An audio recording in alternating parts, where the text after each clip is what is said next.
Opinion. Today I am reviewing the world premiere of FALCON Girls by Hilary Bettis, directed by May Adrales, running through November 2nd at Yale Repertory Theatre at 1120 Chapel Street in New Haven, Connecticut. Saddle up your horses and mosey on over to my Patreon page where you can, for as little as $1 a month, support my work here as well as my classic cinema podcast, Yesterday's Matinee, now featuring a new episode for patrons only on George A. Romero's Night of the Living Dead. There were also retro reviews and other little goodies along the way. Thank you to my current patrons, especially my Neo and Hamilton tier patrons, and welcome to the new ones. A link will be in the description. The tween years of childhood suck. Between budding hormones, complicated family situations, and the positioning of dominance in peer groups, feelings that children this age are experiencing are peaked with confusion and uncertainty. Taking these issues into account, as well as many other emotional stakes that come into play, Hilary Bettis has written an almost too honest representation of a group of tween-age girls, and one boy, who compete in a Future Farmers of America horse judging competition. They themselves are judged based on their accuracy and team consensus. It's the mid-1990s, and Hilary, with one L as she constantly reminds everyone, has moved to FALCON, Colorado, with her single mother, Beverly, played by Liza Fernandez. Hilary, who is credited as H in the program, and her mother have moved to FALCON to escape a scandal that occurred in their previous town that isn't revealed until later in the play. Loving horses, she joins the local horse judging team, where she is immediately shunned by the group of cruel mean girls led by Rebecca, played by Abramczyk, the best competitor on the team. There is also the insecure April, played by Alexa Lopez, the attention-hungry Jasmine, played by Sophia Marcel. The night I was in attendance, her understudy Gabrielle Policano was on. The secret-holding Carly, played by Alyssa Mark, and the evangelically conflicted Mary, played by Anna Roman.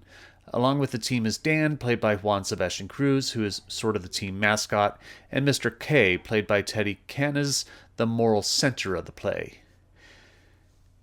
The girls on the team immediately malign Hilary with overt racism rearing its ugly head, as Hilary is of mixed race, comparing her to lesser breeds of horses because of their impure bloodlines. She isn't as learned as the other girls on the team and starts as second alternate, but she makes the effort to prove her worth. Meanwhile, Dan falls in love with Hilary and starts consulting the other girls on the team on how to woo her, to which they all give horrible advice. Meanwhile, the other girls are all dealing with their own personal problems, from relationships to oppressive and even abusive parents. Things escalate when Dan attempts to use these horrible dating tips on Hilary, and when Carly drops from the team due to an unplanned pregnancy. FALCON Girls has a solid second act, but boy do we have to suffer through a grueling, venomous first act to get there. The collective group of girls are so intolerably mean and vulgar to each other for the first hour of the play, it becomes near impossible to watch. This may be a truth in middle school culture that some girls behave like this. I've just started a field study for grad school and a middle school English class, and yes, some of the girls are pretty obstinate and vitriolic, but it isn't the whole, and the ones who aren't perpetually like that. The play over-focuses on the conflict and not enough on giving them room to breathe and develop beyond that. It also feels oddly ironic, having a cast of characters in a play that intends to spotlight the turbulent nature and fortitude of young teen girls, and the only sensible person in the play is an adult male. It almost feels tone-deaf in that regard. Like there should be at least a female character along there to kind of equate some kind of understanding that a man would not be able to connect with. Thankfully, the second act is better. There's one bizarre scene between Hilary and Dan that feels like it's attempts to be funny, but with all the angst and life and death energy coming from the characters in the first act, the humor comes off unaware and unintentionally horrifying. A later scene where the girls are all in a hotel room fearing that a serial killer is coming to the room is a far better designed scene with a better balance of humor and sincerity. Though as a whole, FALCON Girls has some problems, Bettis has written some excellent scenes that show where the play's potential lies, the aforementioned hotel room scene being one. Gabrielle Policano and Liza Fernandez have some great scenes together as the mother and daughter struggle with keeping connected, as Beverly must work extra shifts to keep the bills paid, sacrificing time with Hilary in the process, while also trying to be overprotective to keep her daughter from danger. Their final scene, which addresses a certain cognitive dissonance that has been present throughout the play, is beautifully written as Hilary questions her and her mom's past decisions with how they are living their life now. There is also a beautifully acted scene between Policano and Alyssa Merrick when Hilary accidentally discovers Carly's secret pregnancy. The scene is very heartfelt and is one of the best scenes regarding teenage pregnancy that I've ever seen.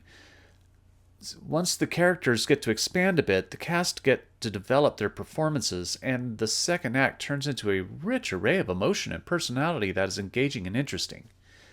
Beowulf Boritt, who I just complimented in my Art Town review on Broadway, is here with the scenic design and again does some great work in creating barn door sliders that open to a rural Colorado vista with beams that can be surrealistically used as telephone poles or additional barn features. It's beautifully done. Kyle Stamm accents the set with detailed lighting, and Micah Ohno does a great job of presenting the various social strata the girls live in with her costume design. Falcon Girls has potential. When the story develops into something more in the second act, there's some real theatrical jewels to be found. The cast is good with some great moments, but I feel so much of it is lost in a first act that is too dedicated to making everyone unlikable, when giving them a bit more room to breathe and develop could go a long way. But I am only one man's opinion, so be sure to leave yours in the comments below. If you'd like to see Falcon Girls, I'll leave a link in the description where you can get tickets. Also in the description will be links to my Patreon page and social media where you can support my work. You can also support me by liking and sharing this video, subscribing to the channel, and clicking the notification bell to be alerted to future reviews. My next review will be Hartford Stage's production of Dr. Jekyll and Mr. Hyde. Thank you for watching, and I will see you at the theater.